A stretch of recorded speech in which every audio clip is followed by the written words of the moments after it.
Hello, everyone, and good morning. Thanks for joining us today. Back with Ayya Soma, double feature. We'll be discussing the Channa Sutta, Samyutta Nikaya 2290. So there's a link to a digital version of the sutta in the live chat. And if you have questions at any time, feel free to type them in. And good morning so far to Elaine, Geeta, Jens, Jacqueline, Ned, Michael, and Liz. Welcome, everyone. And Elaine says, Happy 1st of October. My dad always says rabbits on the 1st of each month, which encourages the Easter Bunny to leave chocolate in the spring. Interesting. And Michael says, oh, well, I guess this is referring to the sutta, so I'll save that for the end. And Shadow of Label is also back, who says, can't get enough of you guys. I hope in a good way. So I'll pass things over to Ayya Soma, who will guide us into the study today. All right. Thank you, Bhante, Sumano, and good morning, friends. We can start by saying hello to little Sam, that I don't know if you see him, but he's sitting on my lap, trying to learn the Dhamma from the Buddha. So we can pay homage to our original teacher, thanks to whom we're here today. Namo tassa bhagavato arahato sama sambuddhassa. Namo tassa bhagavato arahato sama sambuddhassa. Namo tassa bhagavato arahato sama sambuddhassa. Buddham dhammam sangham namassami. All right. So this morning we will be studying or reading or discussing or all the above the sutta on Channa. So as I like to do, we can start by reading it first entirely and then going through it bit by bit. So the sutta starts. On one occasion, a number of bhikkhus were dwelling at Varanasi in the deer park at Isipatana. Then in the evening, the Venerable Channa emerged from seclusion and, taking his key, went from dwelling to dwelling, saying to the elder bhikkhus, "Let the elder venerable ones exhort me, let them instruct me, let them give me a Dhamma talk in such a way that I might see the Dhamma." When this was said, the elder bhikkhus said to the Venerable Channa, "Form, friend Channa, is impermanent. Feeling is impermanent. Perception is impermanent. Volitional formations are impermanent. Consciousness is impermanent. Form is non-self. Feeling is non-self. Perception is non-self. Volitional formations are non-self. Consciousness is non-self. All formations are impermanent. All phenomena are non-self." Then it occurred to the Venerable Channa, "I too think in this way. Form is impermanent, consciousness is impermanent, form is non-self, etc., etc. Consciousness is non-self. All formations are impermanent, all phenomena are non-self. But my mind does not launch out upon the stilling of all formations, the relinquishing of all acquisitions, the destruction of craving, dispassion, cessation, nibbana. Nor does it acquire confidence, settle down, and resolve on it. Instead, agitation and clinging arise, and the mind turns back, thinking, 'But who is myself?' But such does not happen to one who sees the Dhamma. So who can teach me the Dhamma in such a way that I might see the Dhamma?" Then it occurred to the Venerable Channa, "This Venerable Ānanda is dwelling at Kozambi in Gosita's park, and he has been praised by the teacher and is esteemed by his wise brothers in the holy life. The Venerable Ānanda is capable of teaching me the Dhamma in such a way that I might see the Dhamma. Since I have so much trust in the Venerable Ānanda, let me approach him." Then the Venerable Channa set his lodging in order, took his bowl and robe, and went to Gosita's park in Kozambi, where he approached the Venerable Ānanda and exchanged greetings with him. When they had concluded their greetings and cordial talk, he sat down to one side and told the Venerable Ānanda everything that had happened, adding, "Let the Venerable Ānanda exhort him. Let him instruct me. Let him give me a Dhamma talk in such a way that I might see the Dhamma. Even by this much am I pleased with the Venerable Channa. Perhaps the Venerable Channa has opened himself up and broken through his barrenness. Lend your ear, friend Channa, you're capable of understanding the Dhamma." Then at once a lofty rapture and gladness arose in the Venerable Channa as he thought, "It seems that I am capable of understanding the Dhamma." The Venerable Ānanda then said, "In the presence of the Blessed One, I have heard this, friend Channa. In his presence, I have received the exhortation he spoke to the bhikkhu Kachanagota." And in the Kachanagota Sutta, we read, "Kachana, for the most part, this world is based upon a duality, existence and non-existence, Kachana. One who accurately sees with right wisdom the arising of the world does not have the thought of non-existence. Kachana, one who accurately sees with right wisdom the cessation of the world does not have the thought of existence. Kachana, for the most part, this world is bound by procurement, clinging, and adherence. And as regards that procurement and clinging by the mind, that resolution and tendency towards adherence, when one does not procure, does not cling to, and does not resolve upon my soul, when one has no doubt about, no certainty of, and no dependence on another for the knowledge that it is only suffering that arises and only suffering that ceases, this Kachana is right perspective. Everything exists, Kachana, this is one extreme. Nothing exists, this is the second extreme. Kachana, without approaching either of these two extremes, the Tathagata teaches the Dhamma by the middle. Due to ignorance, there are conditional formations. Due to conditional formations, there is consciousness. Due to consciousness, there is mind and body. Due to mind and body, there are the six senses. Due to the six senses, there is a sense contact. Due to sense contact, there is feeling. Due to feeling, there is craving. Due to craving, there is clinging. Due to clinging, there is existence. Due to existence, there is birth. Due to birth, there is old age and dying. Sorrow, lamentation, pain, depression, and anguish are produced.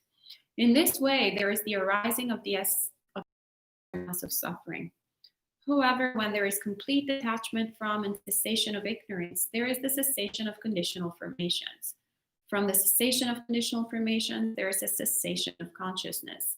From the cessation of consciousness, there is the cessation of mind and body. From the cessation of mind and body, there is the cessation of the six senses. From the cessation of the six senses, there is a cessation of sense contact. From the cessation of sense contact, there is the cessation of feeling. From the cessation of feeling, there is the cessation of craving.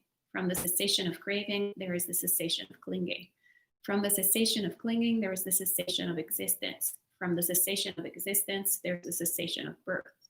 From the cessation of birth, old age, dying, sorrow, lamentation, pain, depression, and anguish cease. In this way, there is the cessation of this entire mass of suffering. So it is, friend Ānanda, for those venerable ones who have such compassionate and benevolent brothers in the holy life to admonish and instruct them. And now that I have heard this Dhamma teaching of the Venerable Ānanda, I have made the breakthrough to the Dhamma. Sadhu, sadhu, sadhu. All right, so we can spend a few seconds just reflect on what we have just read and heard.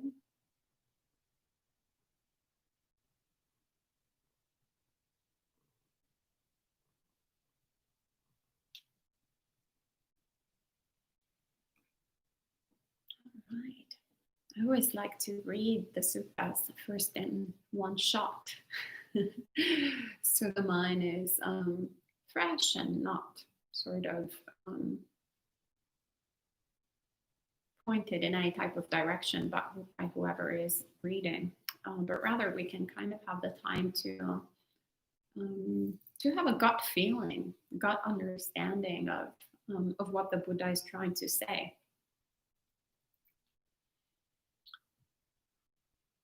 And we see in this sutta how at the very beginning, Venerable Channa is coming to the other bhikkhus, asking for an exhortation, asking for an instruction. And there is a bit of an interesting story in the commentary, actually, on who Venerable Channa is that I find very useful to kind of get a better grasp and understanding of this sutta. And the commentaries tell us that Channa was the Buddha's charioteer, who had helped the Buddha come out of the palace to go on his quest towards enlightenment.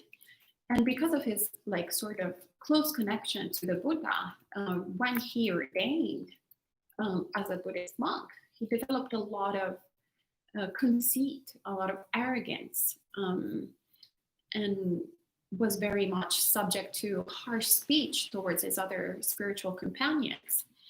And due to these particular traits that Channa had, it was very difficult for his other companions, of course, to live with him, but also to instruct him and for Channa to make progress in the path. So the Buddha, before his parinibbana, instructed the other monks to sort of impose on Channa a silent treatment, which is a very sort of kind of extreme remedy. But as we say in Italian, to extreme issues, you need extreme remedies. And so in this situation, it seemed, my understanding is that because Channa was so resistant or had so much difficulties receiving any type of direction in the Dhamma, the only way for him to have the conditions to see his defilements and to make progress in the path was to be isolated. So what we can perhaps at first think of it being not particularly compassionate, that the silent treatment perhaps seems like a sort of harsh remedy. In reality, it turns out to be extremely compassionate. It turns out to be something that is extremely beneficial for the person in question because of the conditions, that the causes and conditions. Basically, the patient needed this medicine, this right medicine. So according to the commentaries, this is when the sutta starts. The sutta starts after his community of fellow practitioners had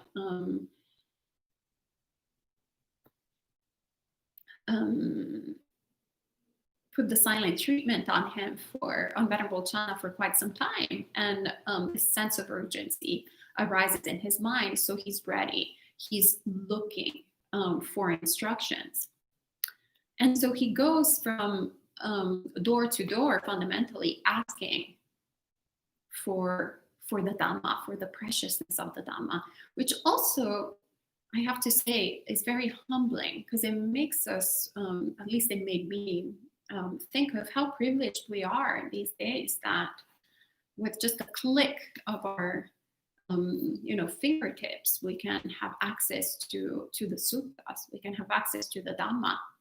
And not only in one sort of version, we have access to so many different translations. Actually, the sutta that I just read, most of it is Bhikkhu Bodhi's translation. And then the excerpt of the Kaccanagotta Sutta is actually taken from Bhante Sudasa's translation.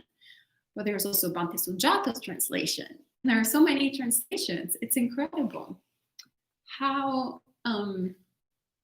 privileged we are these days. But sometimes I feel like because we have so much, we can take it for granted. But we can see here how, on the other hand, when this sense of urgency appears in the mind of Venerable Channa, he's looking for the Dhamma. And then the bhikkhus, his elder companions, out of compassion, give him a very precious teaching that we have probably heard multiple times as well if we've been practicing in Buddhism for some time. So how the 5 aggregates are impermanent. So form, feeling, perception, volitional formations, and consciousness. And how it's non-self. So interestingly enough, they avoid or they only speak about the 5 aggregates in relation to the 2 characteristics, not the 3 characteristics. So we see that suffering here at this point is not mentioned, but it's mentioned the 5 aggregates in terms of impermanence and non-self. And here the Venerable Channa, I have to say, that replies in a very human way, very relatable way. So he's like, okay, I really get this. I mean, I think this. I think just like my spiritual companion, I get the theory. I really get it. But why don't I actually get it? And I love how he says, but my mind does not launch out upon the stilling of all formations, the relinquishing of all acquisitions, the destruction of craving, dispassion and cessation, nibbana. Nor does it acquire down and resolve on it. Right? Don't we have that feeling as well sometimes? Especially when we read the suttas and there are these glimpses where the Buddha shares some precious teachings, and whoever is discussing or had asked the question to the Buddha, bam, immediately at some sort of level of realization. And we're like, what's wrong with me? Why did that not happen to me? And actually, this is not the first time that I hear this discourse, not the second time, not the third. And my mind is still a mess, and it's a lot of dukkha, it doesn't settle down. And he goes, instead, agitation and clinging arise, and the mind turns back, thinking, but who is myself? Sounds familiar, anyone? I loved it. I was like, oh, so cute. Channa is going through the same sort of turmoil that we go through. And he keeps going by saying, but that does not happen to one who sees the Dhamma. So that reflection, that understanding, and that confidence that actually this is happening not because there's anything wrong with the message, not that there's anything wrong with the Dhamma, but there's clearly something wrong in how we are perceiving the Dhamma. So we're not currently in the condition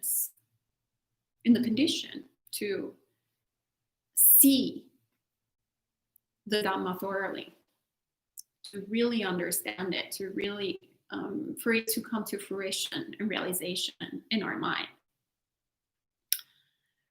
And so Venerable Channa's reflection then propels him to go and seek for someone who can teach him the Dhamma in the way that he can see the Dhamma, which is very wise of Venerable Channa, to look for someone who can help him. So we can get very arrogant sometimes. The more we know theoretically the Dhamma, the more we think we know it all. But the Buddha actually encourages us to always seek for someone who can guide us, who can help us in the way. And that is what spiritual friends are for. I really love the word sensei in Japanese, which is used for teacher. But it actually what it means is someone who's ahead of us in the path, who then can guide us along the way, who can help us, point us in the right direction. Perhaps they haven't, arrived at the destination yet, but they're still ahead of us. So having someone who's ahead of us is of extreme benefit if we can recognize that, if we can overcome our sense of like, oh, I know all of this, I know all the theory. But knowing, having lots of intellectual knowledge sometimes can be quite an obstacle, because we start identifying with our knowledge, thinking that that's all that there is to the path, or not seeing what else there is to the path, not seeing how we can overcome sort of the knowledge, which is why actually you can see how the Zen tradition all kind of was founded on the act of closing the book, of relinquishing all knowledge. Of course, if we're new to the practice, we still first have to accumulate some knowledge, and not we can't close the book that we haven't even opened yet.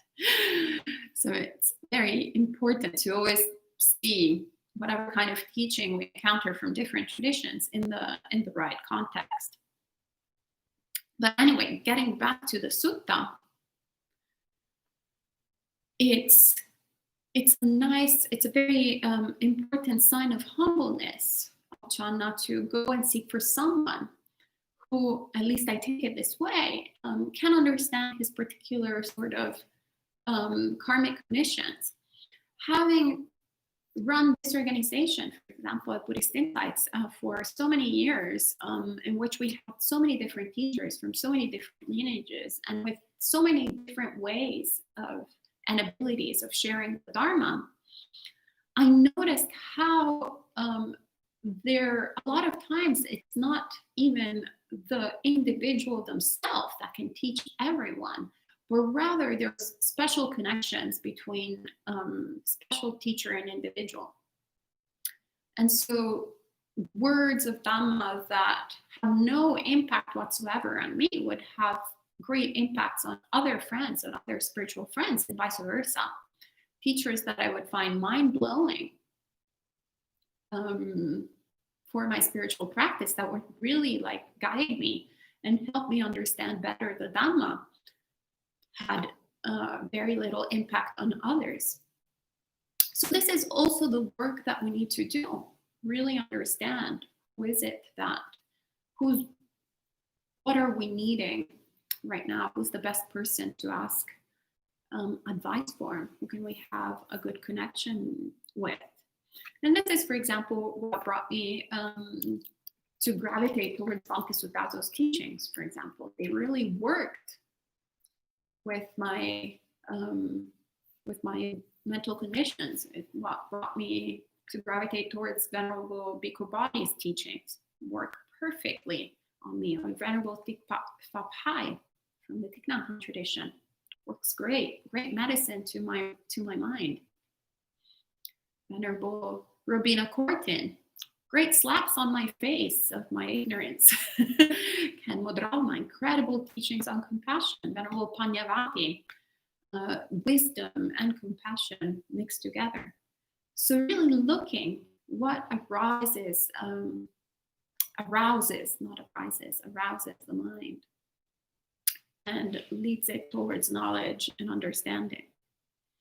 So for Venerable Channa, the answer is Venerable Ānanda. It's also cute because he also talks about the credentials.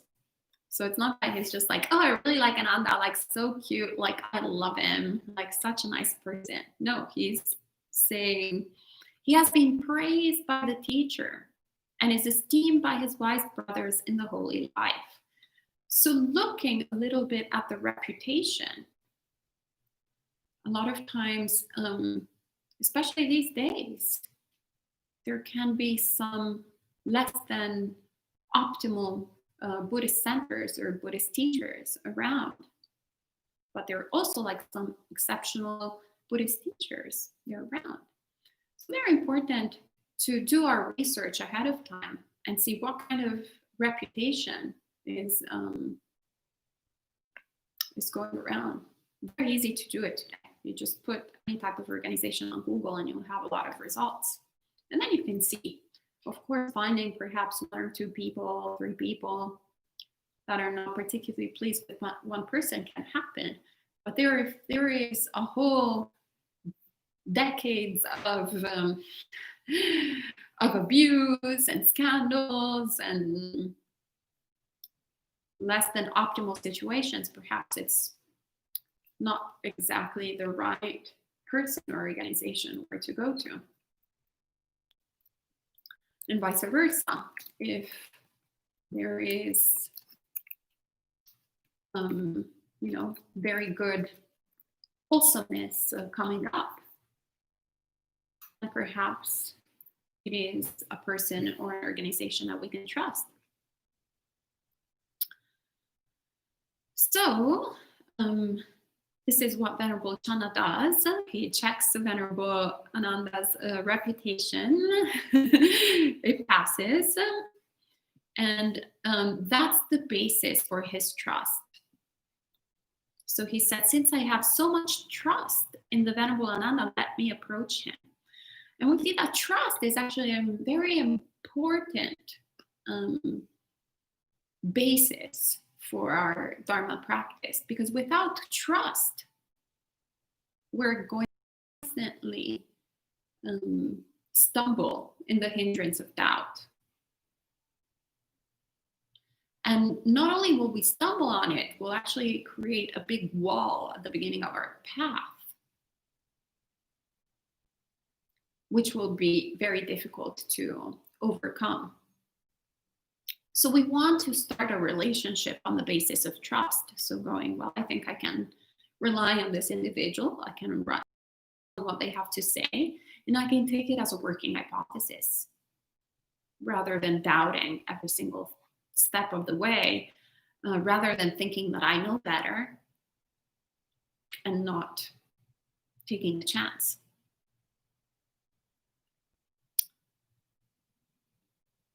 So then the Venerable Channa goes and meets with the Venerable Ānanda and has cordial talk. I love when they do, and this is said in the suttas. And so he asks the Venerable Ānanda to exhort him, to instruct him, to give him the Dhamma in a way that he might see the Dhamma. And Venerable Ānanda, by seeing that Venerable Channa is so adamant in learning, he replies that just by seeing that, he's quite happy to see it.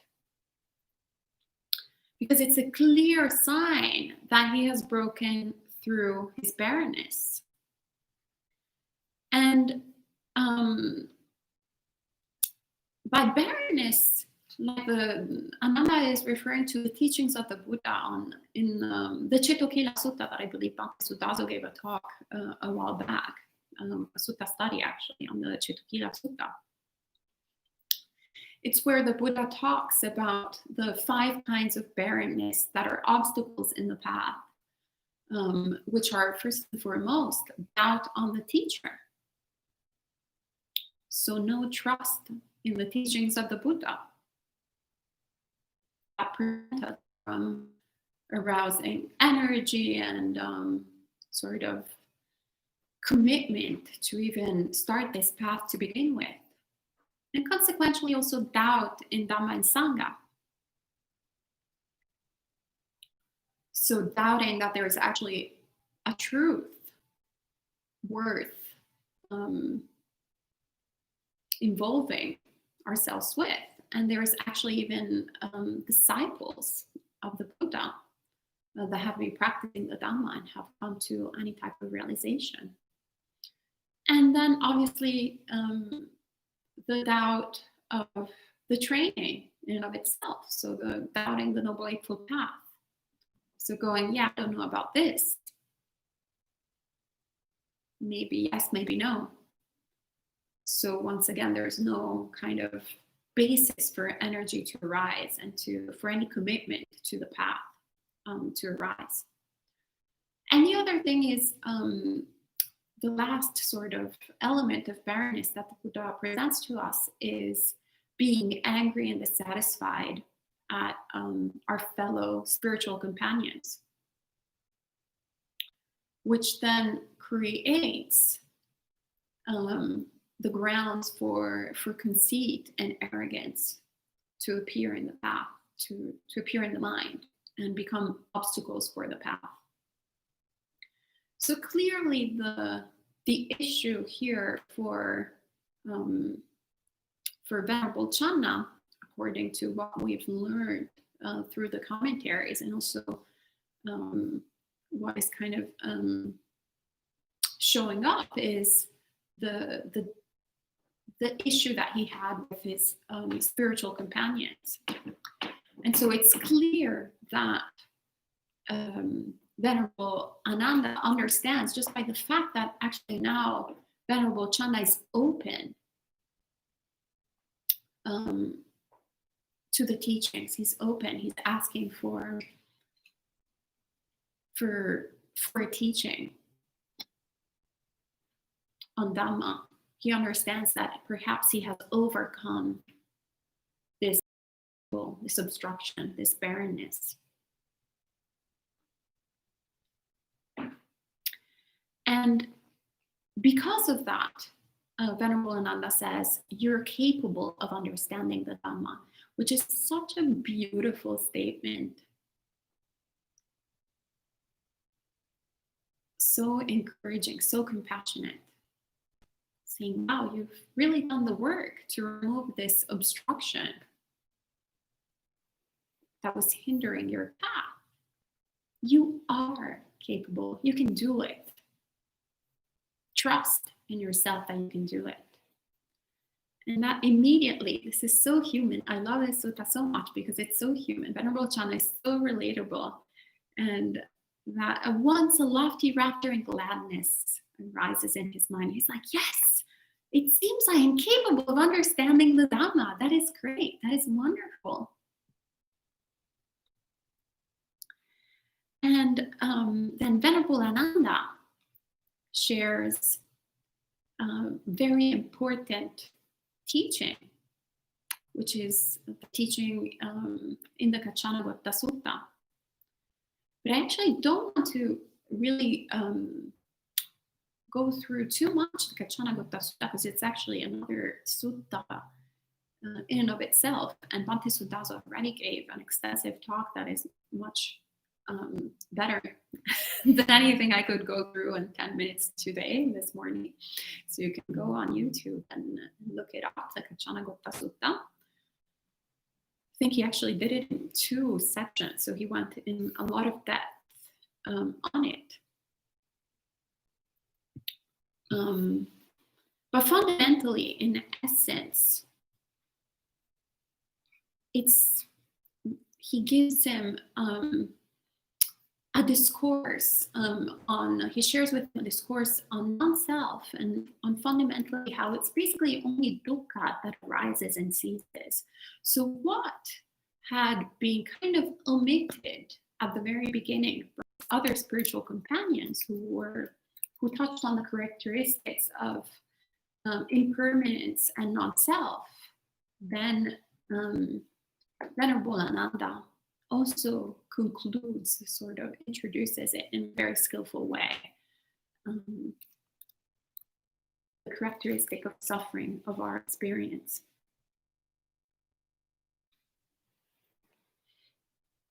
And how it's dependently arisen. So this course that it's basically fundamental, that has all the essence of the Dharma there. And because Venerable Channa had broken through, he was capable of receiving it.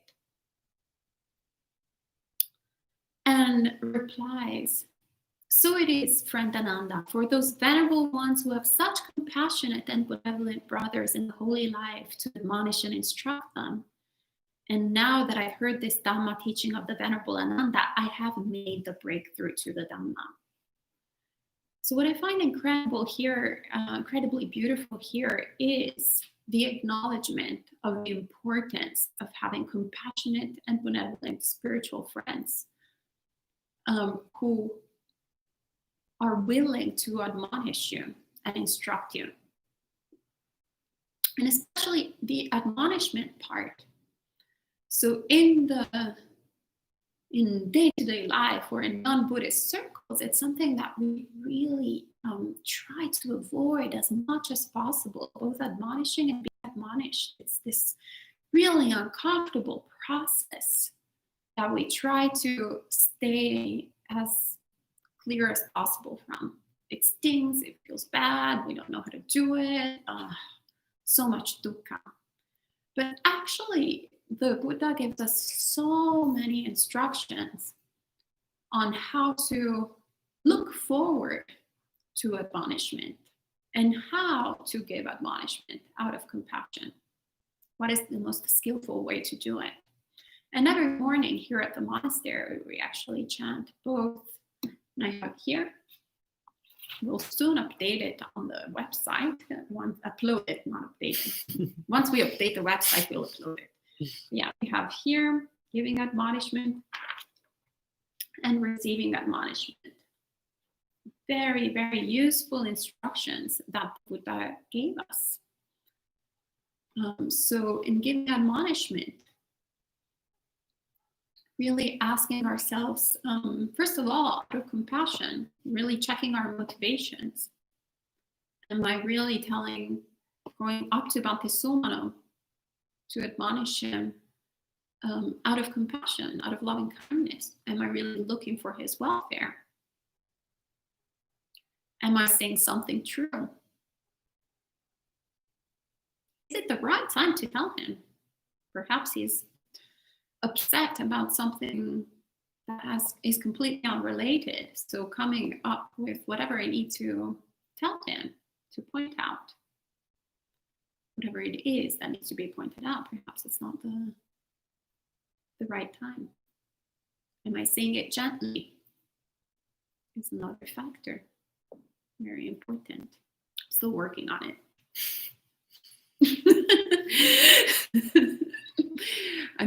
I always do pretty okay with the true part. I've become better at is the appropriate time. I remember at the very beginning of my practice, I would just, it was only one factor. It was always true. And I thought that that was the only sort of requirement, and everything else was completely secondary, if not useless. And it was the duty of the person in front of me to, get it together and accept the truth. But then I found the teachings of Buddha, and I was like, oh, it's a little bit more layered and more complex. So I've been slowly but surely fine-tuning the way through which something truthful is communicated. And so once again, also seeing if it's beneficial or not. So once there's all these sort of requisites checked in, then it's the appropriate time to admonish fellow spiritual companions. And on the flip side, when it's our turn to be admonished, to actually prime the mind to really look forward to it. As we were saying a few days ago, each one of us has encyclopedias long of details of the defilements of the others.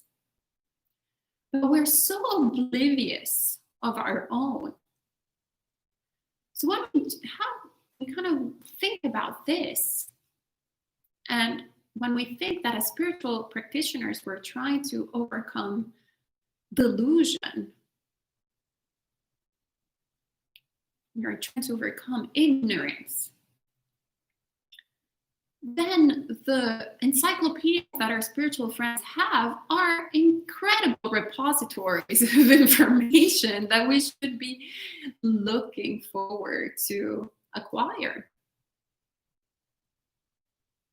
It's like great. It's like, oh, when are my spiritual friends going to admonish me so I can shed a little bit of light on my defilement? It was incredible. I was talking to our resident here, Antoinette, the other day about several things that had been upsetting me in the past and somewhat still trouble me. And she had an incredible clinical profile. I was like, oh wow, I kind of like went to the therapist in like 2 minutes. She's like, oh, this is your problem. Oh, this is what you've done in the past. Very clear. And I was like, oh, all right, thank you. That makes sense. How beautiful. In 39 years of existence, it never occurred to me. It took her 39 seconds to to grasp that. Isn't it incredible? So that's why, Venerable Channa says it's such a blessing fundamentally to have such spiritual friends who admonish us, because it creates the conditions for us to make this sort of progress, to have this awareness. Friends who will give us the right medicine when we need it and create the conditions for us to work on it. Sometimes the medicine can sting, just like what can be quite harsh, just like what the commentaries were sharing us. Nobody likes the silent treatment. Nobody likes to be ignored by others. But had his spiritual friends not gone to that stage, then Venerable Channa would have not had the opportunity to have the realization that something had to be done, that there was some work to be done. And so I wanted to briefly share the instructions of the Buddha on receiving admonishment, which are longer, significantly longer, how to receive admonishment than how to give admonishment, which is very interesting. But also, once you start reading it, the first time I read it, I started nonstop because I was like, I will not be angry and overcome by anger. Oops, guilty. I will not be angry and resentful because of that anger. Oops. Will not be angry and obstinate because of that anger. I will not be angry and make statements based on anger. When criticized, I will not reject the criticism. When criticized, I will not insult the criticizer. Like, for example, oh, you're stingy. No, you are stingy. When criticized, I will not respond with criticism of the criticizer. Well, actually, this is what I said. So insult the criticizer would more accurately be like, well, you're an idiot. I might be stingy, but you're an idiot. And when criticized, I will not divert the conversation or speak about unrelated things. Like, oh, have you seen the weather? Oh, it's such a lovely day today. How about we talk about the weather instead of my own defilements? I was like laughing nonstop when I first read this, because honestly, we can see, and this is only part of it, we can see how the mind is so resistant to criticism, because we think that basically our defilements are who we are. So we'd rather protect everything that makes us suffer rather than concede that there's some work to be done. And that's why the Buddha goes at length to give us instructions in how to take admonishment. It is out of compassion. It is to really get us to see what we're doing, and to also sort of destigmatize it, that it's not something particular to me, it's not particular to Bhante Soma, it's not particular to Bhante Pamutra, it's not particular to Antoinette, it's not particular to Stan. If he knew what we were saying, I'm pretty sure he would behave exactly in the same way. Stan is the count. But rather it's something that it's universal. been going on since 2,500 years. In ancient India, they have the same problem in receiving admonishment. And then we have in 2020 in New Jersey, whether we're Italian, Jamaican, or American, right? So understanding how it's the universal sort of state of being, universal mind state, that just in the same way, the medicine is the same. So that's why we should really check our intentions when admonishing others, really going to it by that way of compassion, and at the same time seeking admonishment from our friends, from our spiritual friends, so that we can make progress in the path. So then as Channa, when we hear the Dhamma, we have less obstructions in our path, and we can really make a breakthrough.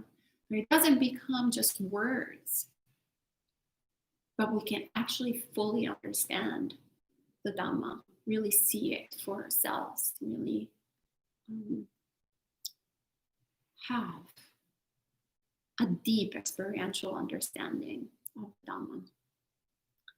All right, so this is all I think I have to say this morning, since it's almost close to the end. If some friends online have anything to share, I'd be happy to continue the conversation. Thank you, Ayya Soma. Sadhu, sadhu, sadhu. There's a little bit of a discussion happening, it seems. Oh, great.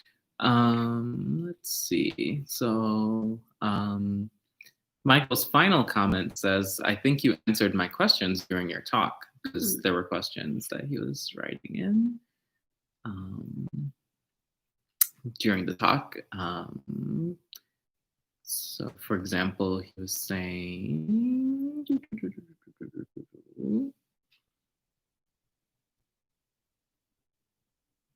he was relating to Channa, like, yes, I get it, but why am I still a mess?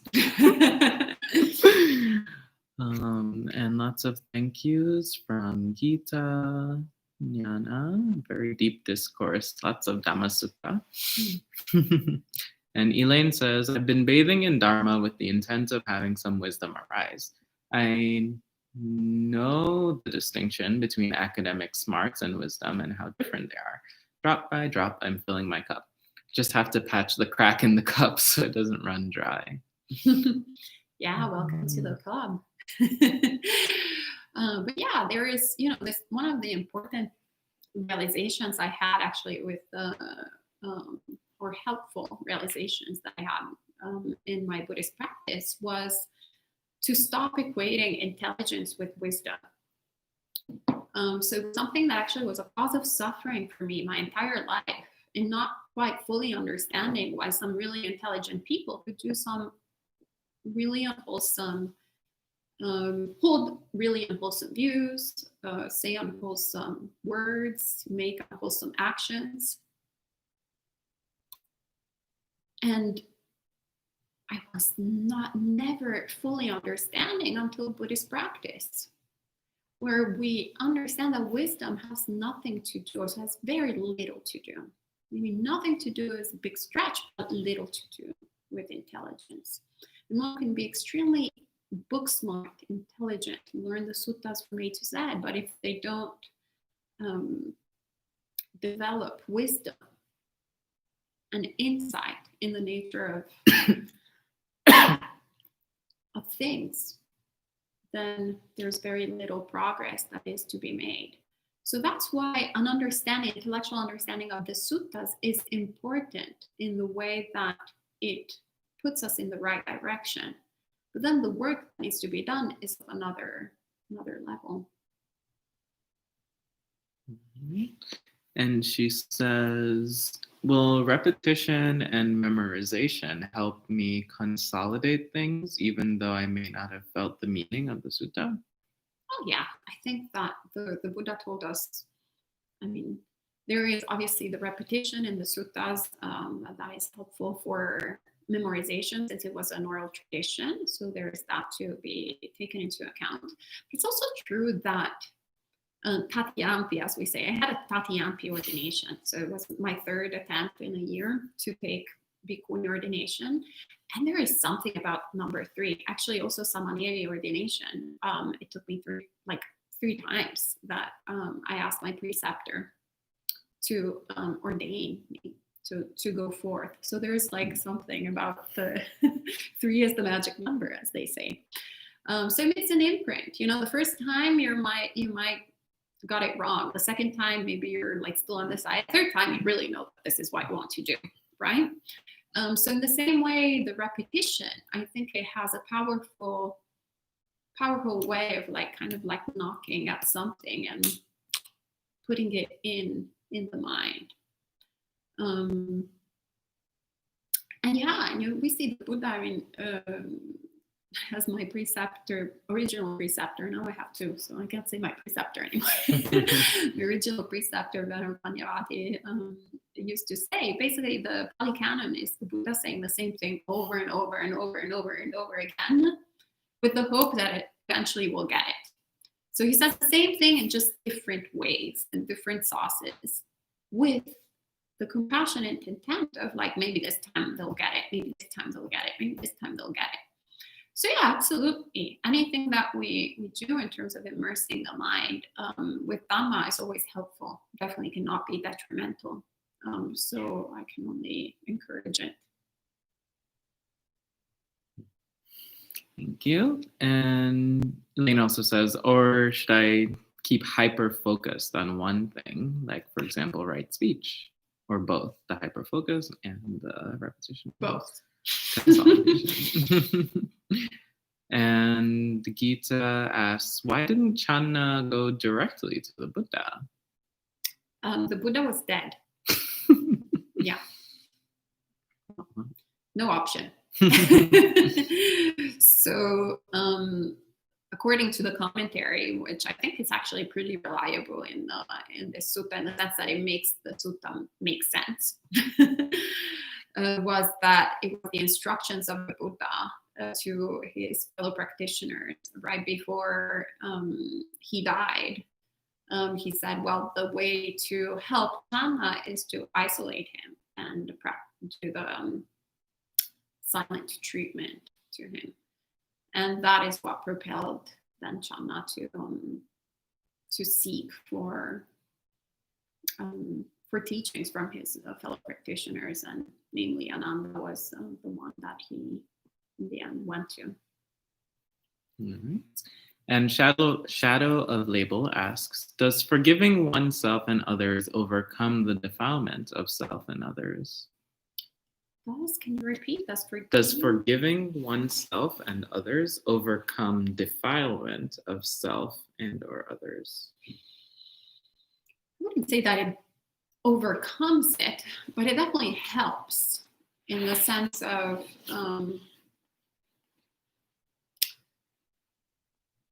I mean, it's tricky. It really depends on your intention. Forgiveness, my understanding of it anyway, is that still starts from the idea that there is a self, right? So there is someone that needs to ask for forgiveness. So when you eliminate the self, there's no one to ask forgiveness to, but there's also no cause for unwholesomeness. So you never see the Buddha asking for forgiveness to anyone because he's not doing anything unwholesome. This being said, for us that are unenlightened and do a lot of terrible things to a lot of people, whether intentionally or unintentionally, it's actually definitely a good practice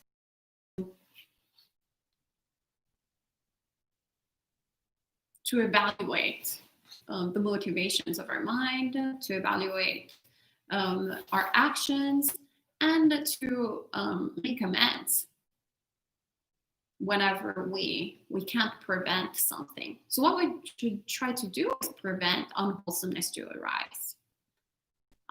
Then stop unwholesomeness to keep being done if we're, we haven't been able to prevent it and we're within the action. So I'll try to prevent myself from stabbing Bhante Sumano. But if I'm in the process of stabbing Bhante Sumano, I'm going to stop. And then if I stabbed Bhante Sumano, then of course the only thing I have left is to ask for forgiveness. But it has to be a meaningful forgiveness. I have to go and really mean it. Otherwise, it's empty words. It's not particularly beneficial or useful or anything. But yeah, absolutely, one should ask for forgiveness, and it definitely creates helpful conditions. It doesn't eliminate my sense of self. It's actually the reason why I have committed on unwholesome action is probably because I most likely think that Bhante Sumano has hurt something here that I feel like he needs a payback or whatever. But it creates an opening for reflection. It creates a sort of understanding. This is unwholesome. This shouldn't be done, repeated. So yeah, it creates good conditions for wholesomeness to arise. But it's not a quick fix. It's not like okay, yeah, forgive me, he forgives me. Okay, that's it. Yeah, okay, I'm enlightened. I wished I would ask for forgiveness every single day. Every single moment. I'm like, forgive me, forgive me, forgive me. But actually, as monastics, we also ask forgiveness even when, like, for example, we depart. When we have a lot of monastics here, for example, then as they departed, I asked for forgiveness for anything that I had done with body, speech, and mind, unintentionally, if it had harmed them or offended them. So it's a preventive measure too, as well as creating sort of conditions for wholesome mind states to arise. Okay, thank you. I don't know if that answered your question, but hopefully. And Robin asks, what is the meaning of the key in the beginning of the sutta? The key? It goes with the key from dwelling to dwelling. Oh, taking his key. Just taking the key. I don't read anything in that, just going from dwelling to dwelling. So if you've lived in a monastery, perhaps the doors are closed, and you just take a key and you open the doors if you need to open them. I mean, that's how I read it. I had never thought about the key that much. In fact, I had completely forgotten that it was in the text when you asked me. But that's how I took it. I don't think there's any symbolic any particular meaning other than a key and a door. All right, so that was the final comment or question. Well, Gita said thank you very much. She didn't know that the Buddha had already attained Parinirvana. So yes, thanks everyone for joining in.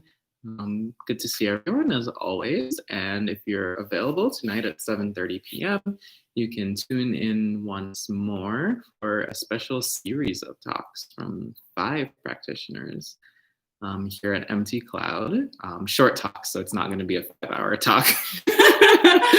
10 to 15-minute talks from each of us. So if you can, please join us then. And then tomorrow morning for a Sutta study with Bhante Sudaso, who will be emerging from what seems like months of seclusion. So we'll be happy to see him. I don't know if he'll be happy to see us.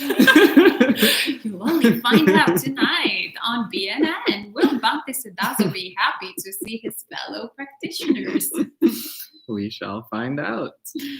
So thanks again, everyone. And we can end with 3 sadhu. All right, enjoy the rest of your day.